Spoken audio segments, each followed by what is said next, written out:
Good afternoon, everyone. So, we are now live across Facebook, YouTube, and we are joined by Mr. Arunabh Sinha on Air Meet session of next session of TechSamvad Virtual Labs. Now that we have covered marketing and technology aspect, the product market fit about a startup, now we are moving on to sessions which are more related towards fundraising, opportunities of funding, alternatives to funding, and so on. So, in the first session on this series now related to funding, we have a very special guest, Arunabh Sinha. He's an IIT Bombay alumnus and he has been working in the franchising industry for more than over a decade. He's the founder of Uclean, which is interestingly India's one of the fastest growing franchise brands in the history, and of course, the biggest laundry brand that the country has ever seen with over 200 neighborhood stores doing laundry. So, first of all, thanks a lot, Arunabh, for taking out time for us and welcome to TechSamvad Virtual Labs. Thank you, Pavas, for the very warm welcome. And really excited to be here. So look forward to the next 1 hour of discussion. So, Arunabh, to start with, the talk of the town right now, I would like to first, understand from you you talk to a lot of startups every day. You interact with a lot of startups. A lot of startups reach out to you for advice and mentorship. In last 3-4 months, what do you think, with your experience of talking with them, what has been the one most pressing challenge that they have faced with the corona outbreak for startups? Sure. So I think, very honestly, the challenge remains the same across the board, and which is also something that we are grappling with, is that how do you manage the cash flow? So for all kinds of businesses, and except a few online businesses like online education or online healthcare, which are the ones that are clearly seeing a boom and already seeing an increased traction compared to what they were doing before Corona. I would say majority of the industry is somewhat struggling, and franchising is no different, and startups are no different. So one challenge and one question that I'm seeing across the board from all kinds of startup, regardless of how old or how young they are, is that how do you manage the cash flows? Since revenues have more or less dried up, the expenses have also been decreased, obviously with a lot of layoffs and salary cuts happening, but still the expenses cannot be absolutely brought down to zero. So one challenge that people have been constantly talking about is the runway. That if this COVID-19 situation is gonna continue longer, which it definitely seems and looks like, so how do you really survive right now? Because Yeah. the discussion is less about thriving or growth. The discussion is more about how do we survive the next 3 to 6 months. And I think that is one consistent problem that all of us and all the startups are grappling with right now. Correct. Correct. Absolutely. So, first to start with, our core context and the core topic that we have today, I would first want to understand. So, one very interesting fact that I for sure know about Uclean is that while you are out and out a franchising company, you have also been there and done your own fundraise earlier in the journey. So, having experienced the entire process of fundraising with investors to becoming a franchising company, what has your experience been in your early years, and why did you decide to raise funds, and how did that go? Sure. So I think franchising has been a natural thought process for us right from the very beginning, because of the kind of business model that we operate in, which is a neighborhood laundry store, which is extremely replicable, and the very fact that it's not very technical in nature. So we were very sure right from the beginning that this is one business model that would eventually transition into a franchise business. But initially, obviously, because when we started off, there was a dearth of funds, and to be able to be a successful franchisor, so to be a brand that can successfully sustain and sell and sustain franchisee, you need to have certain proof of concept stores in the play. So for that, it was important for us to have some initial capitalization in the company, that we could set up some proof of concept stores in strategic markets, which could then become the showcase store to all prospects looking to take up a Uclean franchisee. So that is the reason why we decided to opt for an initial capital raise to set up the initial proof of concept stores to build the initial systems, processes, and to have the team in place before we actually went all out and started franchising. When we started looking for funds, it was basically a chicken and egg problem. So we were looking to raise funds so that we could have a few proof of concept stores in the market. And the investors had the question that since you don't have a proof of concept stores, what are we betting on? Yeah. So it took us a lot of meetings. I met a lot of investors that I had known previously from my network. They introduced me to new investors. But one question that we constantly came across was why should they invest on a concept which does not exist in the first place? But fortunately, I would say due to the relentless pursuit by all the co-founders in the company, we are able to convince one of the investors to take a bet on the concept. And the very fact that he had been to Southeast Asia multiple times where we had seen similar concepts in action. So he decided that he would take the bet on us. Obviously, the trade-off was high. So the amount of money that we were raising and the amount of equity that we're diluting, I would not say that was what we would have ideally wanted. But at that point in time, because we desperately needed some funds to get us started and get us running, we decided to go ahead with the deal. Interesting. So, that brings me to another very important and pertinent question, which will be very relevant for all the startups. In your journey and from your own experience, when according to you is the right time to raise funds? When did you think? Obviously, in your case, you already said that it was when you wanted to go out and do your own stores. But how does a startup know that it is the right time to raise funds for them? What is the thumb rule? So honestly, I think that any time is good time, because at the end of the day, when you are running a startup, any money is good money, and you can never say no to money on the table. So I think it is slightly difficult to actually put a timeline or to actually identify an inflection point where I feel that a startup is well slated to take that leap of faith and start looking for external investors. But I would say that depending on what are your financial conditions at a given point in time and what is the growth stage you are at, you could take a call on whether it is the right time to raise capital or not. So as an example, in our case, because we were absolutely bootstrapped and we were starting from scratch, and honestly, none of us had enough personal money to even set up a single store. For us, the idea was pretty straightforward.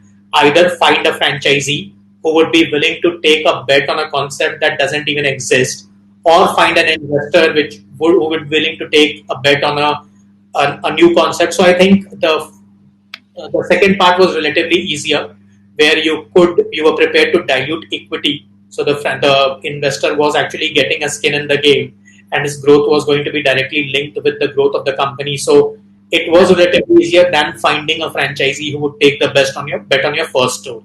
So I think to answer your question, a lot will depend on what is your background, how bootstrapped you are, at what stage you would require the funds would accordingly change. Okay. So would you not then in that case, so the entire debate right now of not raising probably seed funds and dilute major equity versus raising funds at a growth stage. So you don't think that it's something like that. You think that any time is a good time, right? So you don't say that it should only be done at a growth stage or not done at a seed stage or something like that. Yeah. So see, honestly, I would say the debate is pretty much valid, because. And I have known a lot of cases where people have raised seed fund from, say, multiple investors, and then at a later stage when they required, say, a private equity or a venture capitalist participation, everything was in place. The deal did not go through because the seed investors were not happy with the deal, or the VC firm voted the seed investors out of the company. And I'm pretty sure you can relate to it. Of course. So I think I have seen multiple examples, including your case, where things get stuck because the seed investors now want to dictate terms, while terms might not be favorable for the growth of the company. So the VC firms or the PE firms start losing interest. So in that sense, I think it's not an easy decision, but the idea should always be to try and dilute as little as possible initially. Try, equity is expensive, equity is important. Try and keep as much equity as possible.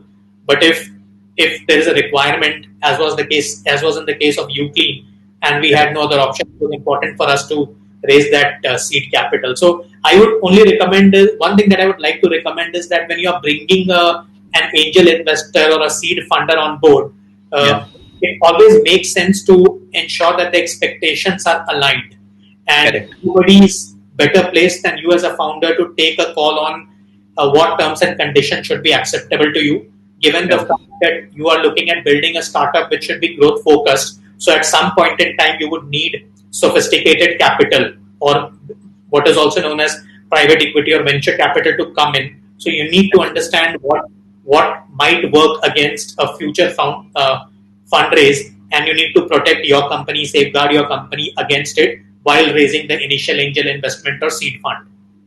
Makes sense. So, now moving on to another important, topic that we are here to discuss, and that is the introduction to the, entire concept of franchising in the context of startups. And now again, the same question reformed. When do you think is the right time that a startup should even consider franchising as a growth strategy?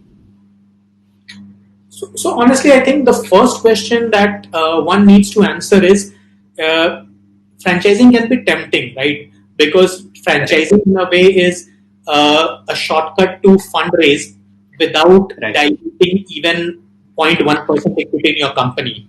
So in that sense, franchising can be very tempting because franchising is a business model where you can start opening up a lot of franchisees across different cities and countries. So it also allows you to scale at a much faster pace. But honestly, I feel that not every business is franchisable. So in that sense, as a startup founder, one needs to first figure out whether your business is franchisable in the first place or not. I have seen a lot of concepts that have tried to franchise, which technically should not have been in the franchising space, and have failed quite disastrously at that. So what it means is that you're unnecessarily expending a lot of time, energy, and resources on doing something that you should not have been doing in the first place. So I think the first question that you as a startup founder need to answer is, and need to figure out, is whether your business is meant to be franchised in the first place or not. I have seen a lot of online aggregators trying to create a franchise concept where they try to appoint online franchisees in various parts of the cities, and then they realize that there is not enough margin for two people to share, and then the entire franchising model falls flat on its face. So first question is, you need to figure out whether you want to franchise, whether you should be franchising in the first place or not.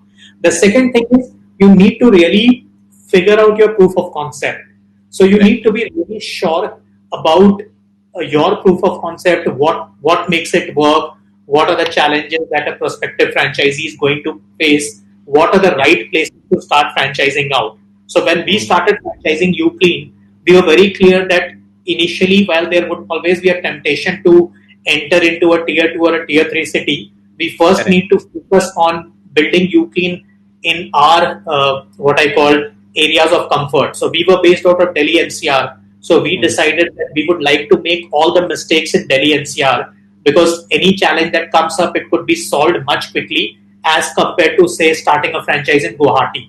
So for the first couple of years, our main focus was North India, building our franchisees, understanding their expectations, helping them understand our expectations, resolving challenges, developing systems, manuals, developing the technology before we decided that we are in a position where we can start branching out. So I would say my 2 cents would be, one, figure out whether your business model is cut out for franchising or not. And second, first start from your home territory. Make sure that you make all your mistakes there.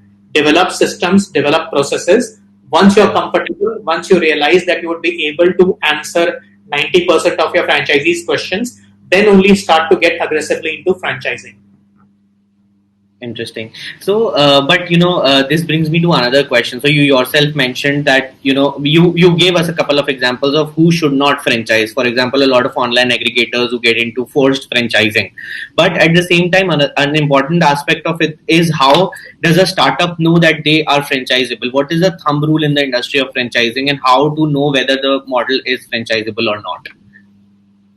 Sure. So I think and I've heard a lot of people with a lot of knowledge talk about how to test whether you're a franchisable brand or not. Yeah. But I feel that the most important thumb rule is how complicated are the operations. Because the more the complicated the operations are, the more difficult it is to franchise. I'll just give you one very simple example. When you talk about the food and beverages or the restaurant industry, you would see that the most successful franchisees in the restaurant industry are your typical QSR concepts, like the McDonald's and the Subways of the world, which are not very complicated. So they have a supply chain which is very robust. The product, the recipe is not very complicated. They can very quickly train someone to operate a McDonald's restaurant. The training is very solid, and the process is not very complicated. So when you go into a McDonald's, you will see that the entire process works on an assembly line kind of a format.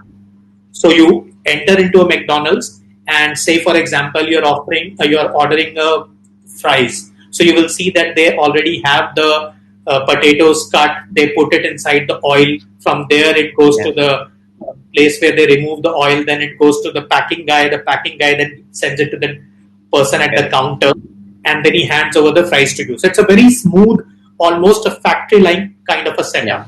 But when you talk about a very fine dine restaurant, so as an example, a Michelin chef's restaurant, the only reason why people go to a Michelin chef is because they actually want to taste the product that has been directly manufactured by a Michelin chef. So the moment Michelin chef starts franchising, then how would you start creating his clone? Because their idea is about the food that is directly cooked by the Michelin chef. He cannot keep recruiting Michelin chefs for him. So he will have to figure out good chefs, but they will never be able to replicate the quality or even the feel of the food that is directly produced by the chef. So this is one business that is always going to be very difficult to franchise. So idea is, I very strongly feel that if your business model is the less complicated the business model is, the far more franchisable it is. Okay, interesting. So, I just have this question, But don't you think, like, startups? A lot of people say that startups are now startup in itself is a very crowded ecosystem. Everyone wants to do a startup. Don't you think a similar thing is now happening in the franchising industry of late, since the time franchising has become the new buzzword with all the travel franchisees, travel industry franchisees, food franchisees, and so on. So don't you think it is also going to be an extremely crowded and thus competitive space to be in?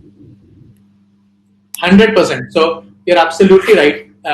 Whether it is travel startups, whether it is your furniture startups, co-living spaces, literally everyone is trying to franchise out right now. Because I think for two reasons. One, funding has dried up. So the number of startups that used to get funded till about 3 years back versus the number of startups that are getting funded now, and even more so in today's COVID-19 times. So a lot of people are looking at franchising as a shortcut to scale up, which I would not say is the wrong approach when it comes to looking at franchising.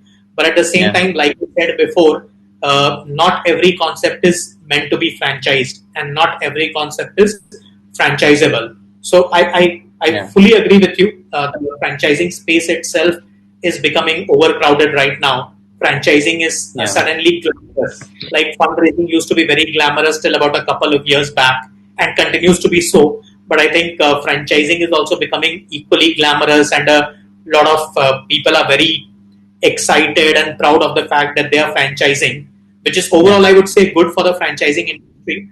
But I would say this will also lead to a natural selection or a natural elimination process, where over a period of next 3 to 5 years, a lot of these concepts that should not have been franchised in the first place would start dropping out. they would realize that selling a franchisee is not as easy as it looks like, and more so, sustaining a franchisee is even more difficult than selling a franchisee. So I see a lot of brands which are trying to franchise right now would either shut shop or they would pivot back to the original model that they were working with. So I think, like with every process, franchising will also start seeing a natural selection come elimination, and things will start getting clearer and less crowded in the next 3 to 5 years.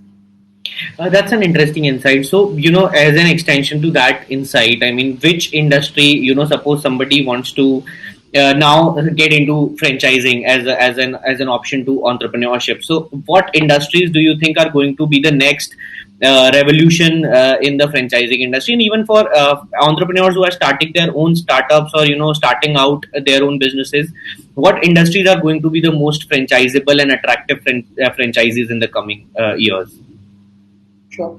So I would like to answer this question in the context of the current scenario, which is heavily impacted by COVID-19, and honestly, seeing the numbers in India, India would continue to grapple with the Corona situation at least for the next couple of years. So I think franchising obviously will also get impacted a lot. Now, when I answer this question, I have to answer from the perspective of franchise seekers, right? Because as a brand, I have the liberty. I can start calling myself a franchisable brand. I can say that I'm franchising. But at the end of the day, I need to find people who are willing to invest in my franchising.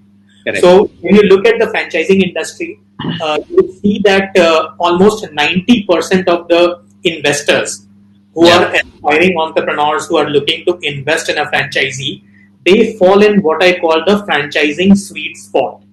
This franchising sweet spot is an investment appetite of anywhere between 10 to 20 lakh rupees. So what I mean by this is that 90% of people in India that are looking to buy a franchise today have an investment appetite which is anywhere between 10 to 20 lakhs. Anything over and above this, they would start dropping out. Anything less than 5 lakhs, they will start treating it as a Ponzi scheme. So a comfortable investment range for 90% of the franchisees today is going to be 5 to 20 lakhs.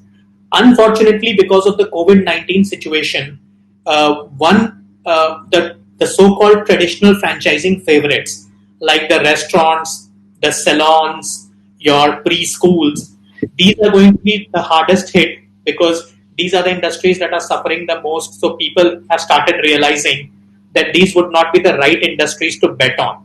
But what is now this is going to lead to is that all of a sudden you're going to see a huge demand for non-traditional franchising businesses like the cleaning industry, and we are clearly seeing a huge demand for UClean, for CanDry, or for Sanitation Express franchisees.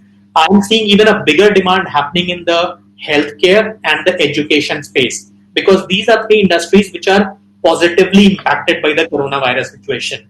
So while it is unethical to say, but I would say that these COVID-19 in a sense has been a blessing in disguise for the cleaning industry, for the healthcare industry, and for the online education industry. So I feel that these are three red hot sectors which would also see an increased traction in franchising. So instead of taking a franchise for a coaching center, people would take a franchise for an online education coaching center or for an online education business. Instead of taking a franchise for, say, a pathology lab or a diagnostic center or a clinic, people will start taking franchises of e-clinics. Similarly, we're witnessing a good uptake in the franchising for cleaning businesses. Interesting. So, we have a lot of audience questions coming in, which I was reading from Facebook. But before that, I had, just one quick understanding to take from you, and that is a very simple, straightforward opinion on whether, as a growth strategy, franchising versus fundraising. So, if a startup is now at a stable stage, as a good stage, and is looking at expanding rapidly, so would franchising be the right model if it is franchisable, or should they go for VCP kind of a bigger fund round? Okay, so little difficult to answer that because, like I said before, also it is always impossible to say no to money on the table.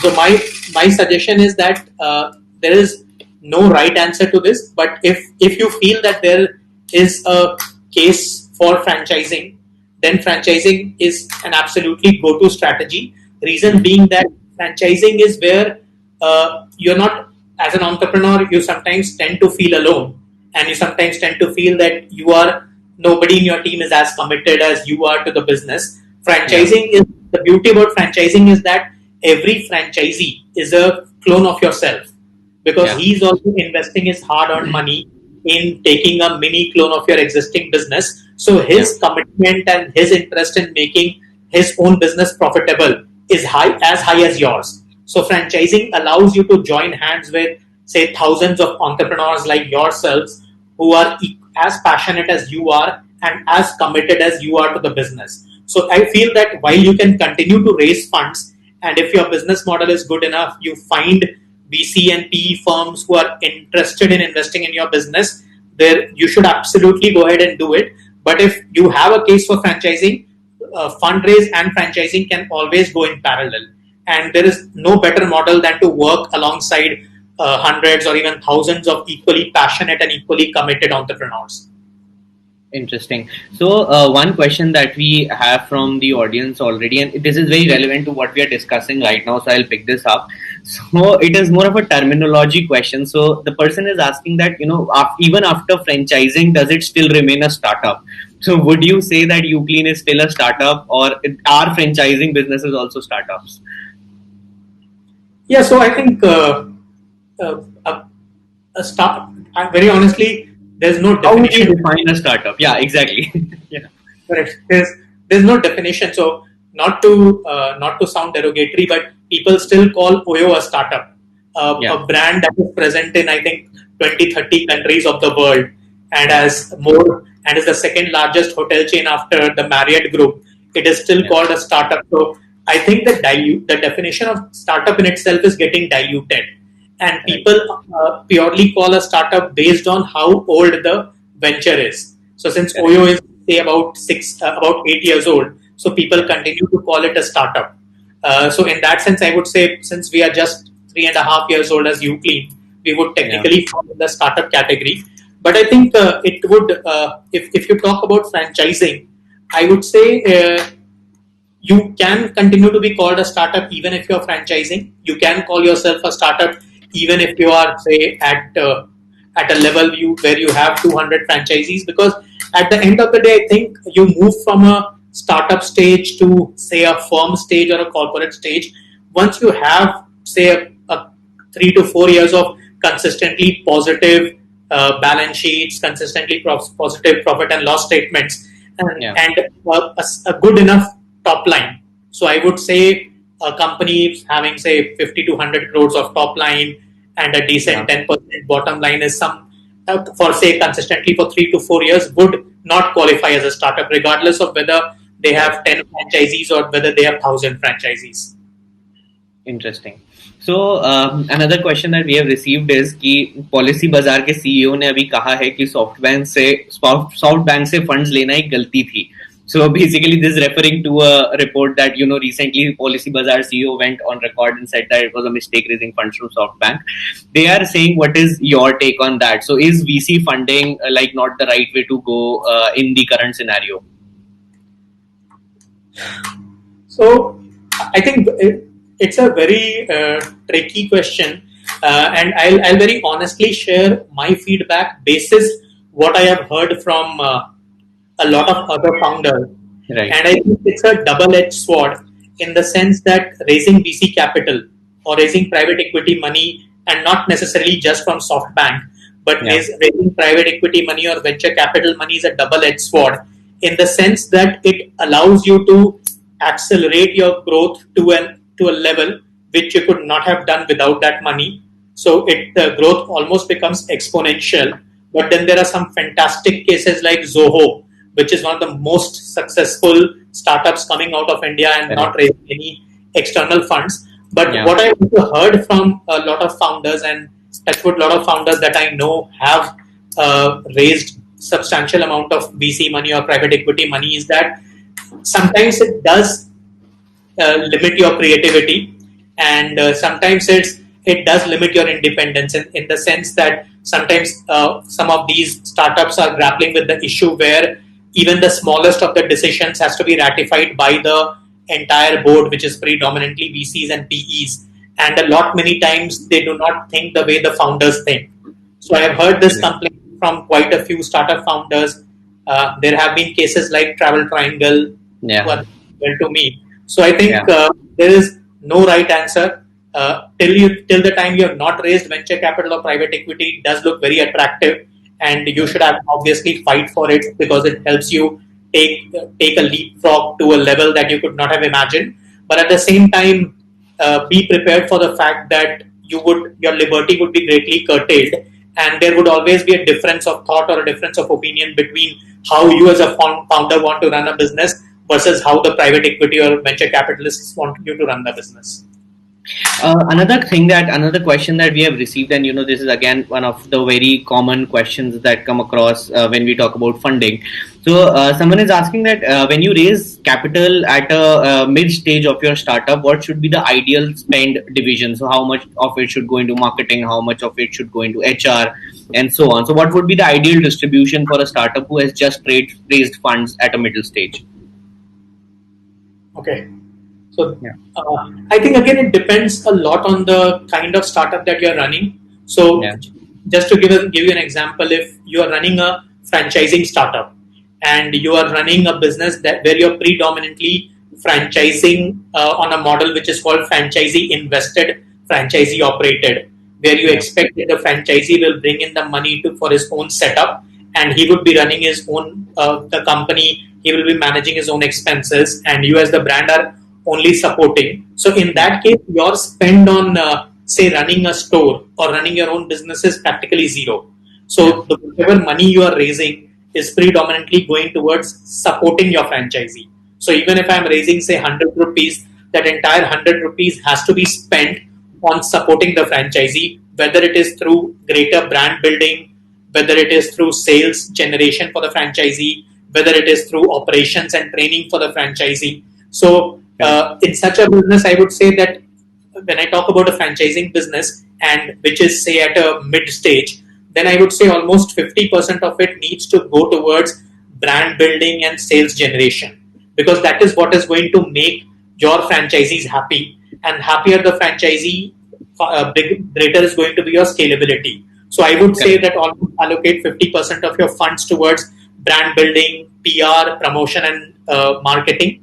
The remaining 50% could be equally split between, say, recruiting new people, getting more talent on the board that can improve your intellectual thinking, that can give you new ideas. And then the remaining 25%, significant percent of it should be allocated towards technology, because how technical the world is becoming. And then the rest, say another 5%, could be spent on other part of the business. Interesting. So one question that we have received, and I'm sure you will be able to answer this with your personal experience, is that what are the top 3 things that should be included in in an investor pitch by a franchising company? So what should they? 3-4 things that investors always ask, and you should always include as a pitch when you are pitching to investors as a franchising company. What do investors look at? Sure. So I think the first and the most important thing that an investor would look at, and you personally should also be particularly concerned or cognizant of, is scalability versus control. So a lot many times when you start scaling aggressively and you start scaling left, right, and center, you tend to lose control over your franchisees. So, and this is one question that you will get asked very often, that as an example, if you want to scale your brand to 10 different cities with the fundraise in the next 2 months, so what is the plan to ensure that the franchisees that are coming into the system as a result of this funding, and they're in 10 different cities, so what is your control mechanism over there? And there it would become very important to introduce a technology component, because you cannot keep saying that if I franchise to 40 different cities, I will add 5 people in all these cities, because then the entire concept of franchising gets lost. Franchising is all about keeping your business asset light, keeping your business organizationally less intensive. The moment you start adding too much manpower, you're making it organizationally very intensive. where most of the time would be spent on managing these manpower. So figuring out an answer to how you would keep a control or keep a tab on your franchisees while you continue to scale very aggressively is the first and the most important answer that you should have. The second would be why franchising. So you need to clearly demonstrate and establish that this your business is absolutely cut out for franchising, and why franchising can help you grow the fastest as compared to any other route. So this is something that you need to very clearly enunciate and elaborate and help your prospective investor understand. And the third would be one thing that they would also want to understand is that what is your plan on making these franchisees profitable, and how does a brand make money. So making sure, like one term that franchisees commonly use is royalty. So while royalty looks very fashionable and royalty looks very glamorous, it is brilliant on the paper, but the truth is that it is easier said than done. So royalty collection is one challenge.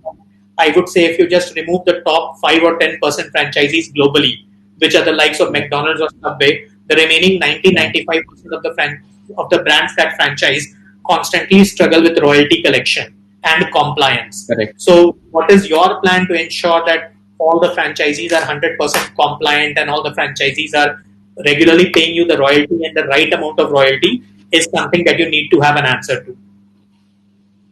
Interesting. So, in fact, the next question that we have from one of the startups selected for our own program is received here, and it says, what is the ideal revenue sharing pattern or percentage between a brand and its franchisee?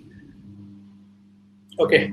So, I would honestly say that the answer would vary depending on how mature you as a brand are and how well sought after you as a brand are. So when you're starting off, when you're getting your first few franchisees on board, royalty should not be so much of a challenge because you are also going to be learning a lot about franchising.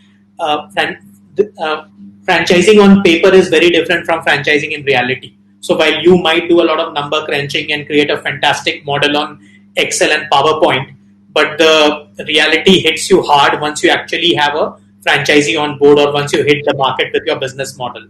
So initially, the idea should be to try and make it as lucrative as possible. So something as minor as say 3% or 4% of the sale or say 20% of the profitability is what you should be looking at. Once you've started scaling up, the brand credibility is built, the credentials are well established in the market, then you can gradually start building up the royalty. But always keep one thumb rule in mind. You need to figure out what is your bottom line. As an example, if your profitability at the end of the day is say only about 15%, then asking a 7% or 8% royalty does not make sense because you're literally taking off 50% of what he's making.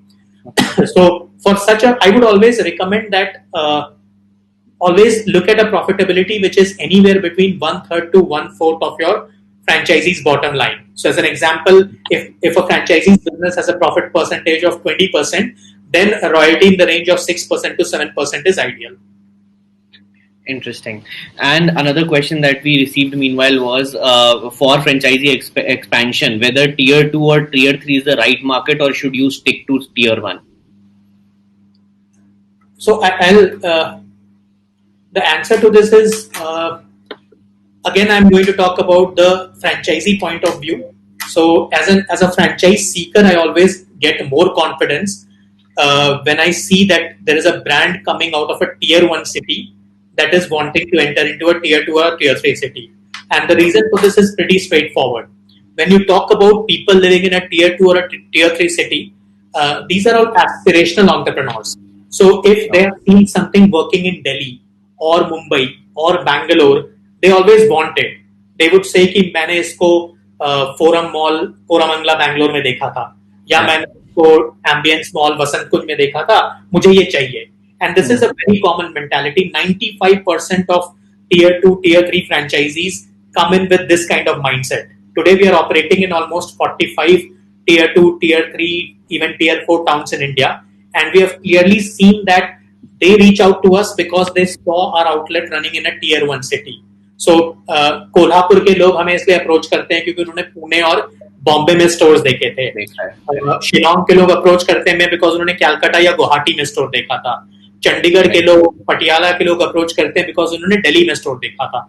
So while I'm not saying that a brand coming out of a tier 2 or a tier 3 city would fail, there are some very good success stories, but in general the perception of a franchise seeker is that if he sees a brand in a tier 1 or a metro city, he's more likely to invest in that brand as compared to a homegrown brand which is growing from his own city. So do you think, I mean, it's just an extension to that question that I had in mind. Do you think this is the same sentiment that also applies to the success of international companies franchising in India? Absolutely. So when you look at the Indian market, you would see that the if you look at the international brands penetration in India, you would see that 90% of the international brands in India right now are all American. The reason Right. for that obviously is that American brands introduced franchising as a concept to the world. They have been Right. franchising much longer than any other brands globally, and they have established a presence which is across the world. So that is why when you go to say Dubai, so when Indian people are looking to invest in an international brand, they generally look at brands that are working well in Dubai, Singapore, and Southeast Asia. Reason being that we travel more to these parts of the world than to Europe or to the US. So मैं Dubai जाता हूँ तो अगर मुझे दिखता है कि वहां पर टिम हॉटन्स कॉफी है, या when I go to say a mall in Singapore, or if I go to a mall in Malaysia and I see that Tim Hortons coffee is there, then there's a sudden recall कि यार मैंने इसको Singapore में भी देखा था, मैंने इसको दुबई में भी देखा था, मैंने इसको मलेशिया में भी देखा था. So that is why I want to invest in that international brand. So that is why you see that a lot of decision making when it comes to investing in an international brand in India is dependent on how well penetrated that brand is in the Middle East and Southeast Asia. And there the brands have done a fantastic job. Right. So another question that we have is, as a startup founder, wouldn't my attention divide between customer service and franchise development if we expand into franchising? So should they focus on customer service and giving good service, or should they focus on maintaining their relations with the franchisee and developing franchisees further? Sure. So see, technically, franchising business is what I call B2B2B or B2B2C. So it is your relationship or your focus should always be on the second B, which is the franchisee. It is the franchisee then needs to then manage his clientele, which could be a retail customer, which could be a business. But for you, you should always need to treat franchising as a B2B2B or a B2B2C business, and you are managing the middle B, which is the franchisee. So you, as a founder, as a brand owner, you need to focus more on interacting with your franchisee, understanding his challenges, setting the expectations right. And if you're doing that right, then in most cases, because the franchisees themselves are committed entrepreneurs who have invested their hard-earned money, so they are also pretty committed about their customers. So as an example, I'll be very transparent. If I give you Uclean as an example, my interaction with our end customers, which is say a household or say a guest house, is bare minimum. But my interaction with franchisees is pretty high. And it is because of the commitment of my franchise partners that we enjoy a rating of 4.4 today on Google, when the average rating of the laundry industry is 3 to 3.5. Interesting. So just as we move towards the end, I would like to understand from you, what has your experience been with other startups? So I mean, in case anyone who is watching us wants to get in touch with you, so are you actively, do you support them in franchising, or do you mentor them? What is what is your experience in that? So honestly, I love franchising. I have been doing franchising for almost 11 years now, and I have done it across various sectors, but hotel industry, cleaning industry in particular. So I'm absolutely open to it. I would love to interact with startup founders, regardless of whether they're in the franchising business or not. But if someone is in the franchising business, I feel that my value addition would be much greater than somebody who's running a non-franchise business. So I would absolutely love to collaborate. I would love to mentor, advise, or assist in whatever way possible. Interesting. And any parting thoughts or any parting word of advice to anyone who is starting out or even starting to build a franchise business or just starting up as an entrepreneur in the current scenario? So I would only say that these are very difficult times, very unprecedented times, and unfortunately, from the looks of it, this would continue at least for a year or so. So I think while franchising is a very good idea, what you also need to think about is that uh, how profitable or how sustainable your business model is going to be given the current scenario. So, like I said, salon industry or the spa industry or the preschool industry at this point in time is going through very difficult times. So, Yeah. selling franchise is only 25% of the job. 75% is actually interacting with them, making them profitable or helping them become profitable and helping them become sustainable in the longer run. So, because you are asking someone to invest his very hard earned money into your business, be very sure about the fact that your business should be profitable and should be sustainable at this point in time. If it is not, then look at how can you tweak your model to become profitable. How can you make it asset light? How can you make it investment light? And how would you eventually make your business profitable for the franchisee? If you're not able to do that, then it is going to be very difficult on multiple fronts. On the moral and ethical front, obviously, it's going to be a big challenge because you somebody has invested his money purely basis your advice. But at the same time, it could become a relationship spoiler. You could start getting badgered a lot. You would start getting a lot of complaints, and you would end up spending a lot of time on managing the franchisee instead of growing the brand. So while this is absolutely the right timing, a lot of people have lost their jobs, a lot of businesses have closed down. There are a lot of people in the market right now who are looking for the right kind of business opportunity. And for them, franchising is absolutely the right fit. But make sure when you're offering your franchise to someone, you yourself have tested it and you are confident that it would become profitable in the short term and sustainable in the longer term.